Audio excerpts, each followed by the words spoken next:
Suite à mes vidéos sur les interrupteurs connectés, plusieurs questions m'ont été posées.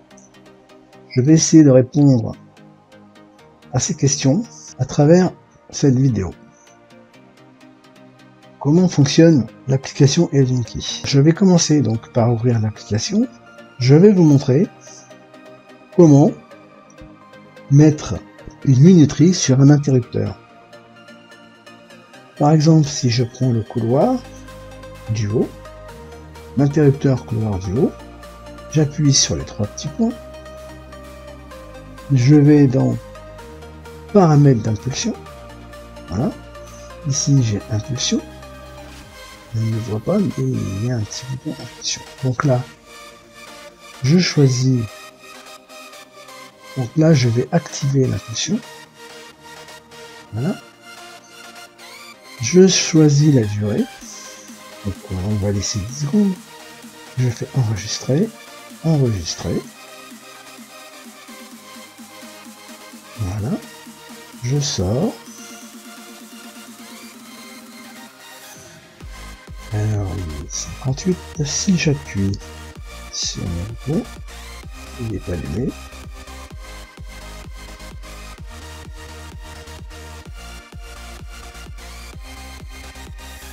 voilà, au bout de 10 secondes, il s'éteint. Donc c'est très simple. Je sors, je refais les trois petits points. Je refais les trois petits points, je retourne dans paramètres d'impulsion, et là, j'annule l'impulsion. Voilà. Enregistrer. Toujours enregistrer.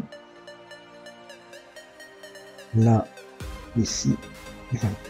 Alors, pour ce que vous voyez en bas, programme et temporisation, je n'utilise pas ça. Le programme, si vous voulez, par exemple, que vous êtes parti en vacances, si vous voulez que votre lumière s'allume tous les jours vers 20h, vous allez mettre 20h. Voilà.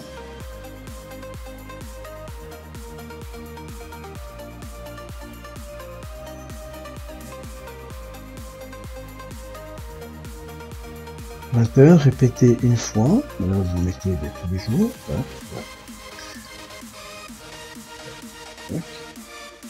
enregistrer.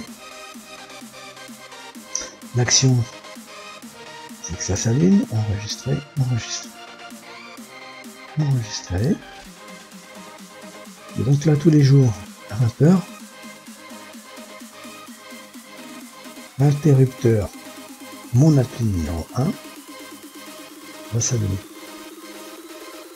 Donc ensuite, si vous voulez que ça s'éteigne, ça s'éteigne, il faut faire la même chose. Vous allez faire là, vous allez faire plus. Là, on a dit 20h. Allez, à 21h, 22h, on fait les jours. Hop, on enregistre. Et là on fait éteindre. Et on enregistre.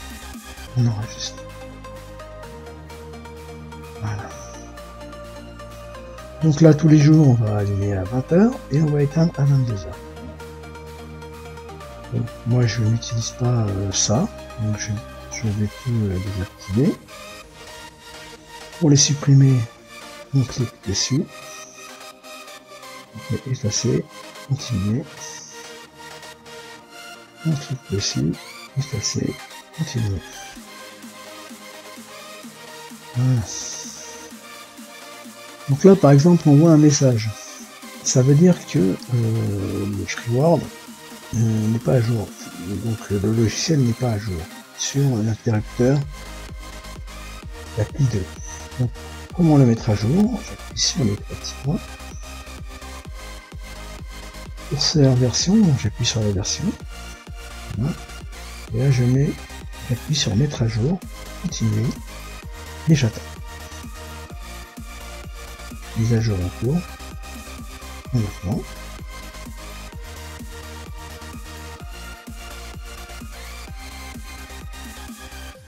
On va avoir un message qui va nous dire que c'est à jour.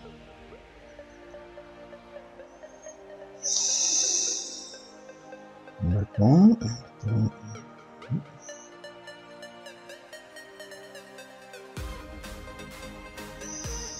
Voilà. Donc là, c'est à jour. Vous montrer comment faire pour programmer les interrupteurs en va-et-vient.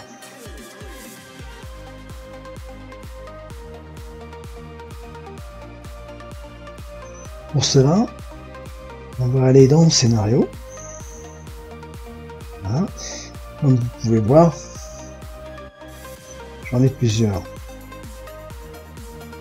Donc C1 et C2, C3 et C4, E1, E3, E4, E2.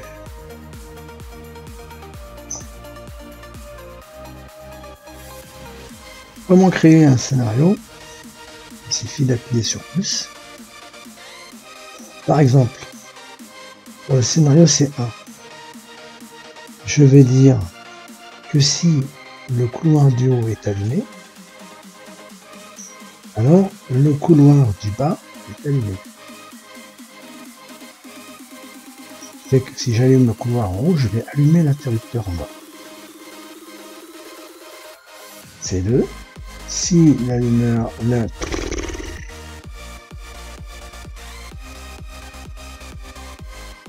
C2, donc si le couloir du bas est allumé, le couloir du haut est allumé. Donc là, si j'allume l'interrupteur en bas, je vais aussi allumer l'interrupteur en haut. C3. Si j'éteins l'interrupteur en haut, je vais éteindre l'interrupteur en bas. Et C4. Si j'éteins l'interrupteur en bas, j'éteins aussi l'interrupteur en haut. Ça permet de faire un va-et-vient. Alors oui, forcément, si vous avez plus de Wi-Fi, ça ne fonctionne pas. Mais moi, ça fait plusieurs mois que ça fonctionne comme ça et j'ai jamais vraiment eu de soucis. Comment configurer un interrupteur avec l'application L-Monkey? Si votre interrupteur est compatible et supporté par L-Monkey, il suffit d'appuyer sur cette partie-là. Et là, donc, vous continuez. Suivant, etc. Si vous avez des soucis, essayez de vous rapprocher le plus possible de votre source Wi-Fi pour configurer votre interrupteur. Si vous regardez en bas, vous avez mode compatibilité, vous appuyez et vous avez ici le mode d'emploi. Je pense qu'on a fait le tour. Oui, donc pour faire une temporisation sur un double interrupteur, c'est aussi possible, bien sûr. On peut voir par exemple ici que moi j'ai un double interrupteur. J'appuie dessus. Les trois petits points. Paramètres d'impulsion. Et là on constate que sur l'interrupteur entrée, donc extérieur, j'ai une temporisation de 5 minutes. Au bout de 5 minutes, il reste un, et l'autre, rien. On a bien les deux interrupteurs qui sont distincts. Ne jamais oublier d'enregistrer. Donc voilà, je pense qu'on a fait le tour. J'espère que cette vidéo va vous aider. Et n'oubliez pas de mettre un petit pouce.